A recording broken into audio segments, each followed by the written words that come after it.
Burn company compound में दीपावली की रात 120 वर्षों की परंपरा का निर्वाह करते हुए बंगाली समाज ने काली पूजन किया। फ्लैग से लोगों की रक्षा करने की विनती से शुरू हुई काली पूजन की परंपरा आज भी जारी है। 120 वर्ष पहले अंग्रेज अफसरों ने कराई थी मां काली की पूजा। परिवा के अवसर पर शहर के अधिकांश व्यापारियों ने अपने प्रतिष्ठानों को बंद रखते हुए वर्षों से चली आ रही परंपरा का निर्वाह किया। व्यापारियों के अनुसार दीपोत्सव के दूसरे दिन व्यापारिक प्रतिष्ठान बंद रखने का विधान है, लिहाजा इस दिन व्यापारिक गतिविधियों को विराम दिया जाता है। 5 दिवसीय दीपोत्सव पर्व की श्रृंखला में गोवर्धन पूजन का भी विशेष महत्व है। गोवर्धन की आकृति बनाकर संस्कार धानी में भी भक्तिभाव से पूजन अर्चन किया गया। गोवर्धन पूजा प्रकृति पूजा का ही एक स्वरूप है। व्यक्ति प्रकृति के जितने नजदीक होगा उतना निरोगी होगा। प्रकृति से दूरियां ही रोग पैदा करती है, ये कहना है नर्मदा मिशन के संस्थापक समर्थ भैया जी सरकार का, जिन्होंने गोहलपुर में गोवर्धन पूजा करके लोगों को उसका महत्व बताया। आधारताल इंद्रप्रस्थ कॉलोनी में परिवा पर गोवर्धन पूजन के बाद अहिर नृत्य कर कॉलोनी वासियों ने इस पर्व की खुशियां साझा की। केदारनाथ धाम में किए जा रहे विकास कार्यों का प्रधानमंत्री नरेंद्र मोदी द्वारा किए गए शिलान्यास का सीधा प्रसारण जबलपुर के कचनार सिटी सहित अन्य शिवालयों में किया गया।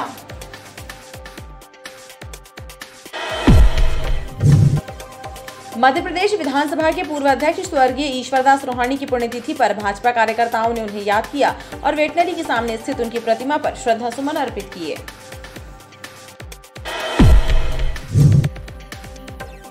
संस्कार धानी में दीपोत्सव का पर्व धूमधाम से मनाया गया। आम जनता के साथ ही जनप्रतिनिधियों के घरों में भी दीपावली पर्व की धूम रही।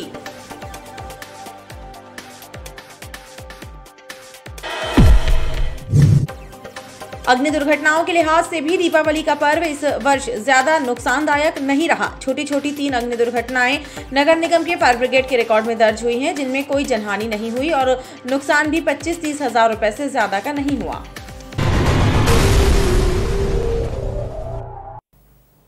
नमस्कार, स्वागत है आपका बीटीवी न्यूज में। आपके साथ मैं हूं सना और आइए खबरों की शुरुआत से पहले एक नजर डाल लेते हैं हेडलाइंस पर।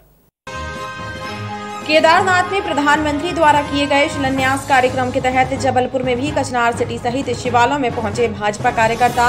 शिव पूजन करके देखा कार्यक्रम का सीधा प्रसारण।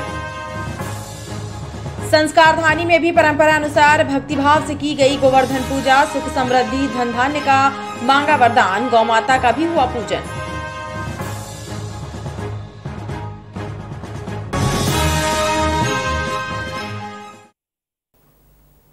बर्न कंपनी कंपाउंड में दीपावली की रात 120 वर्षों की परंपरा का निर्वाह करते हुए बंगाली समाज ने काली पूजन किया। फ्लैग से लोगों की रक्षा करने की विनती से शुरू हुई इस काली पूजन की परंपरा को आज भी जारी रखा गया है। 120 वर्ष पहले अंग्रेज अफसरों ने कराई थी मां काली की पूजा।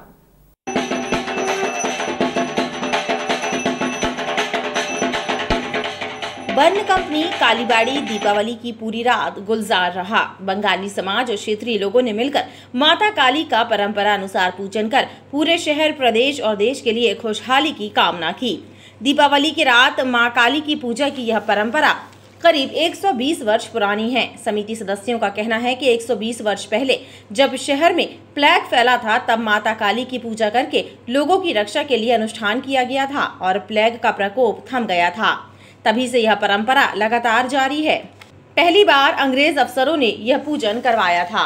वो मान्यता के हिसाब से उसको आज तक हम लोगों ने अपनी परंपरा बना ली है। सबका आस्था है, सब लोग आते हैं। लोग बाहर हमारे इस कॉलोनी के बर्न कंपनी पूजा है, इसके पुराने जितने भी परिवार के लोग हैं, वो जहाँ भी उनके बच्चे हैं विदेशों में हैं, वो भी अपनी उसे आस्था से जुड़े हुए हैं और वहाँ से वो अपना आर्थिक मदद करते हैं, फंड भेजते हैं उसी से। और यहाँ के जो लोग बर्न कंपनी के हमारे जबलपुर में कोने कोने में जो बसे हुए लोग हैं, उनके परिवार को लोग आके इस पूजा को सार्थक करते हैं, पूजा को मनाते हैं। कालीबाड़ी काली पूजा समिति के सदस्यों ने बताया कि इस पूजन में पहली बार जो लोग शामिल हुए थे, उनके वंशज आज भी इस पूजा में शामिल होने के लिए दूसरे प्रदेशों से यहाँ आते हैं। परिवा के अवसर पर शहर के अधिकांश व्यापारियों ने अपने प्रतिष्ठानों को बंद रखते हुए वर्षों से चली आ रही परंपरा का निर्वाह किया। व्यापारियों के अनुसार दीपोत्सव के दूसरे दिन व्यापारिक प्रतिष्ठान बंद रखने का विधान है, लिहाजा इस दिन व्यापारिक गतिविधियों को विराम दिया जाता है। परिवा पर अधिकांश व्यापारियों ने अपने व्यापारिक प्रतिष्ठान बंद रखकर परंपरा का निर्वहन किया। व्यापारियों ने बताया कि दीपावली के दूसरे दिन परिवा कहलाता है और इस दिन व्यापारिक गतिविधियां बंद रखते हुए एक दिन का विराम दिया जाता है। पुराने बही खाते बंद कर नए बही खाते तैयार किए जाते हैं और मां लक्ष्मी की कृपा स्थायी रूप से बनी रहे, इस कारण भी दीपावली की रात पूजन करने के बाद दुकानें बंद रखी जाती हैं। ये पूर्व काल से भी ये प्रथा चली आ रही है। साल भर लोग व्यापार करते हैं, उसको आज के दिन स्टे करते हैं, व्यापार को रोकते हैं और अपने बही खाता वगैरह बदलते हैं और इसी संदर्भ में आज के दिन बाजार बंद रहता है। आज परमा है और परमा के दिन पुरातन चला आ रहा है, बाजार पूर्ण रूप से बंद रहता है और सरापे और से सभी लोगों को क्यों बंद रहता है? ऐसा कुछ पुराणों में क्या लिखा है? ये हमारे पूर्वज लोगों से चला आ रहा है कि परमा के दिन व्यापार बंद रखना चाहिए। हालांकि कुछ दुकानदारों द्वारा दुकानें खुली भी रखी गईं।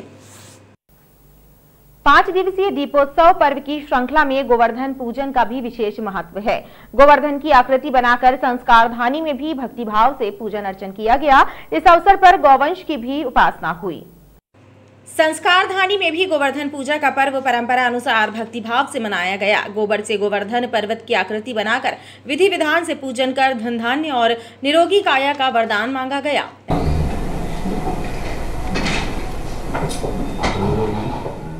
शास्त्रों और पुराणों में वर्णन है कि देवराज इंद्र के अहंकार को तोड़ने के लिए भगवान श्री कृष्ण ने अपनी छुंगली पर गोवर्धन पर्वत को उठाकर गांव वासियों की रक्षा की थी। तभी से गोवर्धन पूजा का विधान है। इसे अन्नकूट पूजा के नाम से भी जाना जाता है। योगेश्वर भगवान श्री कृष्ण ने इंद्र के प्रकोप से बचाने के लिए गोवर्धन पर्वत को ऊपर उठाया था, जिससे सभी ग्वालवाल और देशवासी इस बात के लिए एकत्रित हो गए थे कि वे संघर्ष के समय सारे के सारे साथ रहेंगे। आज हम गौ पूजन भी करते हैं। गौ पूजन के माध्यम से हम गाय के प्रति अपनी आस्था व्यक्त करते हैं, जो हमें जीवन देती है, जो हमारी संस्कृति का, हमारे समाज का अभिन्न हिस्सा है। इस मौके पर गाय का भी पूजन किया गया। गोवर्धन पूजा प्रकृति पूजा का ही एक स्वरूप है। व्यक्ति प्रकृति के जितने नजदीक होगा उतना ही निरोगी होगा। प्रकृति से दूरियां ही रोग पैदा करती हैं। ये कहना है नर्मदा मिशन के संस्थापक समर्थ भैया जी सरकार का, जिन्होंने गोहलपुर में गोवर्धन पूजा करके लोगों को उसका महत्व बताया। नर्मदा मिशन के सदस्यों द्वारा गोहलपुर में गोवर्धन पूजन एवं गौ पूजन का आयोजन किया गया, जिसमें क्षेत्रीय लोग एवं यादव समाज के परिवार शामिल रहे। नर्मदा मिशन के संस्थापक समर्थ भैया जी सरकार ने गोवर्धन पूजा परंपरा से की और उसका महत्व लोगों को बताते हुए कहा कि गोवर्धन पूजा दरअसल प्रकृति पूजा का ही एक स्वरूप है। वस्त्रांत्यात्मंगल यज्ञोपवीतम समर्पयामि श्री गणेशम पिताभ्याम नमो नमः। यज्ञोपवीतम परम पवित्रम प्रजापति। दुनिया आज देश दुनिया संक्रमण से ग्रसित है। जब भी व्यक्ति और समाज जो है प्रकृति से विमुख होगा, अपनी संस्कृति से विमुख होगा, तो वो संक्रमण का शिकार होगा। आपत्ति और विपत्तियां उस समाज में आएंगी।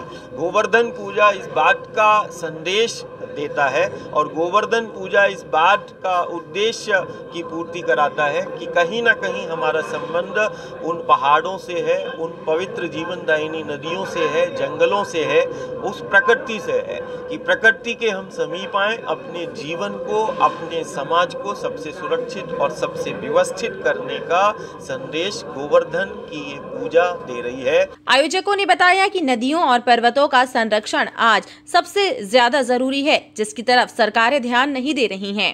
माताएं तो चाहती हैं गौ माता की पूजा करें, लेकिन उनकी पूजा उनको मिल नहीं पाती। इसलिए हम लोग भैया जी ने हम लोगों को आदेशित किया, तो हम लोगों ने ये कार्यक्रम चालू किया है।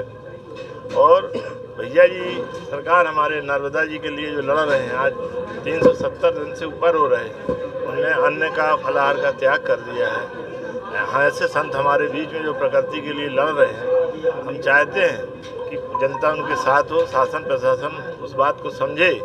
समर्थ भैया जी, सरकार ने कहा कि नई पीढ़ी को सनातन धर्म की परंपराओं और विशेषताओं से परिचित कराना जरूरी है, अन्यथा ये सभी त्योहार सिर्फ औपचारिकता बनकर रह जाएंगे।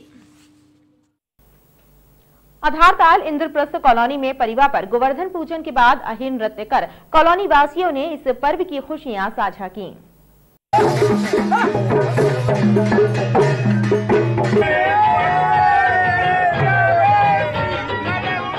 लोकगीतों के स्वर और धुन पर अहिर नृत्य करते हुए आधारताल इंद्रप्रस्थ कॉलोनी के बाशिंदों ने गोवर्धन पूजा का पर्व मनाया और सभी ने एक दूसरे को इस पर्व की बधाइयां दी। कॉलोनी वासियों ने बताया कि कोरोना काल के कारण 2 वर्षों में त्योहार को ठीक ढंग से नहीं मना पाए थे, लेकिन इस वर्ष इस पर्व को धूमधाम से मनाया गया।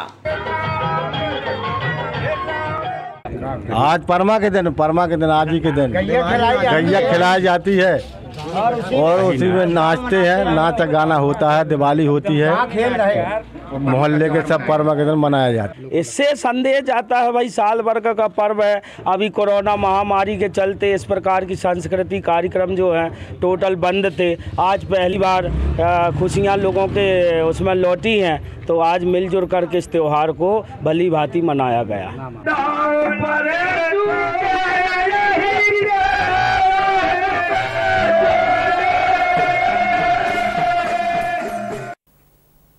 केदारनाथ धाम में किए जा रहे विकास कार्यों का प्रधानमंत्री नरेंद्र मोदी द्वारा किए गए शिलान्यास का सीधा प्रसारण जबलपुर के कचनार सिटी सहित अन्य शिवालयों में किया गया, जहां पर भारतीय जनता पार्टी के जनप्रतिनिधियों एवं साधु संतों के द्वारा पूजन अर्चन किया गया।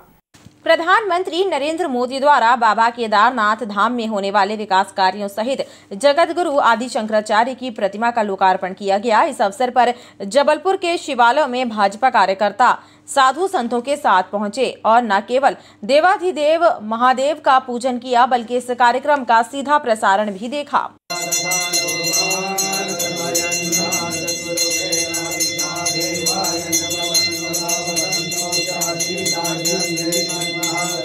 महामंडलेश्वर स्वामी अखिलेश्वरानंद और सांसद राकेश सिंह ने कहा कि देश के यशस्वी प्रधानमंत्री के द्वारा लगातार देश के विकास के लिए कार्य किए जा रहे हैं और केदारनाथ में किए जा रहे विकास कार्य भी मील का पत्थर साबित होंगे। प्रधानमंत्री श्रीमान नरेंद्र मोदी जी जो वास्तव में दुनिया के बड़े यशस्वी राजनेताओं में गिने जाते हैं, आज उनके द्वारा एक ऐतिहासिक कार्य हो रहा है। जैसे अयोध्या में भगवान श्री राम की पावन जन्मभूमि पर मंदिर निर्माण के शुभारंभ के अवसर पर पूरी दुनिया ने अपलक नेत्रों से निहारा था। आज हम पूरे देश के लोग आदि जगत गुरु शंकराचार्य जिन्होंने अद्वैत सिद्धांत का परचम दिगंत फहराया था, आज उनकी समाधि का पुनरुद्धार करके और आज वहाँ उनकी प्रतिमा का लोकार्पण हो रहा है। ये भारत के लिए और पूरी दुनिया के लिए एक अद्भुत कार्य है और पूरी दुनिया इसमें शरीक हो रही है। निश्चित रूप से ये आज का दिन ऐतिहासिक और प्रसन्नता का दिन है। वहीं बरेला स्थित बड़े शंकर जी के मंदिर में भी केदारनाथ में आयोजित कार्यक्रम का सीधा प्रसारण किया गया। इस मौके पर पनागर विधानसभा से भाजपा विधायक इंदु तिवारी भी मौजूद रहे। हमें अपनी परंपरा से जोड़ने का काम किया है। ऐसे बहुत कम कार्यक्रम होते हैं और यह धार्मिक कार्यक्रम होने के नाते और विकास के काम होने के साथ साथ हमें उसमें जोड़ने का अवसर मिला है।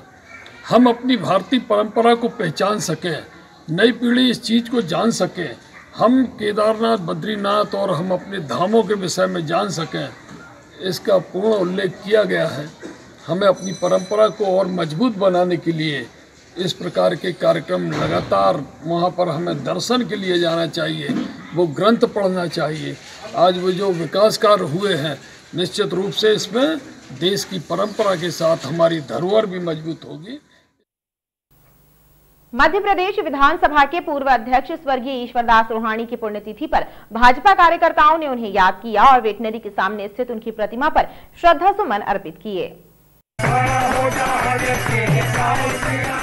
भाजपा के कद्दावर नेता और मध्य प्रदेश विधानसभा के पूर्व अध्यक्ष स्वर्गीय ईश्वरदास रोहाणी की पुण्यतिथि पर वेटनरी के सामने स्थित उनकी प्रतिमा स्थली पर भजन कीर्तन का आयोजन किया गया।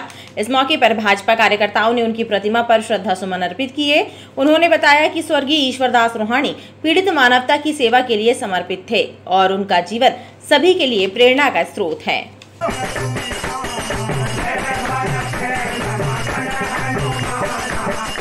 ईश्वरदास रोहाणी जी की आज पुण्यतिथि है। दादा ऐसे व्यक्ति थे जिन्होंने गरीबों और ज़रूरतमंद की सेवा का माध्यम, हर दरिद्र नारायण की सेवा के लिए जो मार्ग चुना था, उस मार्ग पर चलने का प्रयास हम माननीय विधायक जी और हम लोग सब मिलकर उनके साथ में कार्य कर रहे हैं। और हम लोग प्रयास करते हैं कि गरीब आदमी की जितना बन सके सेवा करें, चाहे वो कंबल वितरण की बात हो, चाहे स्वास्थ्य सेवा की बात हो, चाहे रेमडी शिविर की बात हो, चाहे कोई भी अन्य योजनाओं की बात हो। सबसे पहले कैंट विधानसभा में हमारे माननीय विधायक श्री अशोक रोहाणी जी और हम लोग सब लोग लागू करते हैं। पूर्व विधानसभा अध्यक्ष स्वर्गीय दादा श्री ईश्वरदास रोहाणी जी की आज हम सब पुण्यतिथि मना रहे हैं। निश्चित तौर पर संपूर्ण राजनीतिक क्षेत्र में पूरे भारत के अंदर हम कैंट विधानसभा की जिक्र करें तो कैंट विधानसभा सिर्फ एक दल मात्र या एक राजनीतिक क्षेत्र का भूखंड नहीं है। दादा स्वर्गीय श्री ईश्वरदास रोहाणी जी ने एक परिवार के रूप में इसको ढाला था। भारतीय जनता पार्टी के समस्त कार्यकर्ता उन्हें आज यहाँ पे श्रद्धा सुमन अर्पित करने आए हैं। हम सब दादा की पाठशाला में पढ़े हुए विद्यार्थी है जिन्होंने हमें मानव सेवा करना समझाया। पीड़ित मानवता की सेवा कैसे की जाती है हमने दादा से सीखा है। दादा ऐसे व्यक्तित्व थे जो शून्य से शिखर तक पहुँचने वाले व्यक्ति थे। संस्कार थानी में दीपोत्सव का पर्व धूमधाम से मनाया गया। आम जनता के साथ ही जनप्रतिनिधियों के घरों में भी दीपावली पर्व की धूम रही। भाजपा विधायकों ने भी अपने परिवार के साथ इस पर्व की खुशियां साझा की।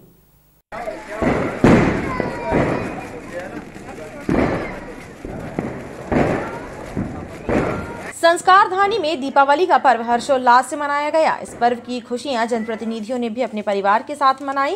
कैंट विधायक अशोक रोहाणी ने भी अपने परिवार के साथ मिलकर दीपावली पर्व की पूजा की और आतिशबाजी की।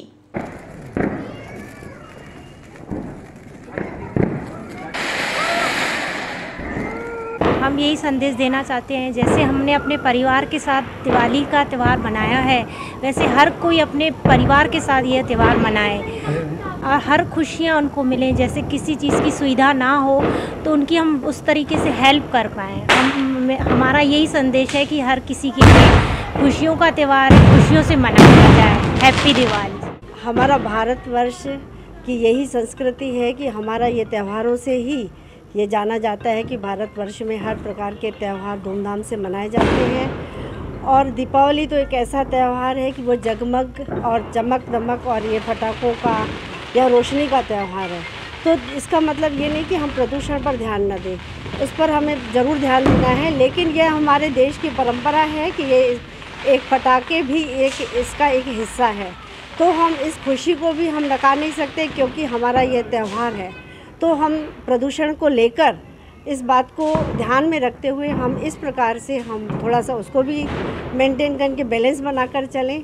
जैसे कि पेट्रोल पर हम ध्यान देते हैं और चीज़ों पर ध्यान देते हैं, तो वैसे ही हमारा यह भी, और यह पूरा रोशनी का त्यौहार है। तो हम इसके लिए एक अंदर से भी जो दीपक जलाएं, एक दूसरे की भावनाओं को जगाएं, एक दूसरे की भावनाओं को समझें। हमारी दीपावली बहुत अच्छी रही, बहुत खुशियों से भरी रही। और मैं ये कहना चाहूँगी कि हम जैसा संदेश देते हैं कि दिवाली में पटाखे ना फोड़ें, हम ये संदेश बाकी 364 डेज़ दें, सिर्फ दिवाली वाले दिन नहीं दें। एक दिन छोड़ के हम सारे दिन तो ऐसा कर सकते हैं कि हम पटाखे ना फोड़ें। हम बच्चों से उनकी संस्कृति सिखाएं कि दिवाली होता ही पटाखों का त्यौहार है। दीपावली खुशियों का त्यौहार है, तो बस खुशियाँ बांटें और खुश रहिए। और जो अनप्रिविलेज्ड लोग हैं उनको भी दिवाली मनाने में हेल्प कीजिए और उनको साथ लेके हमेशा दिवाली मनाइए। वहीं भाजपा और कांग्रेस के अन्य जनप्रतिनिधियों ने भी अपने परिवार के साथ इस पर्व की खुशियां साझा की। अग्नि दुर्घटनाओं के लिहाज से भी दीपावली का पर्व इस वर्ष ज्यादा नुकसानदायक नहीं रहा। छोटी छोटी 3 अग्नि दुर्घटनाएं नगर निगम के फायर ब्रिगेड के रिकॉर्ड में दर्ज हुई हैं, जिनमें कोई भी जनहानि नहीं हुई और नुकसान भी 25-30 हजार रुपए से ज्यादा का नहीं हुआ है।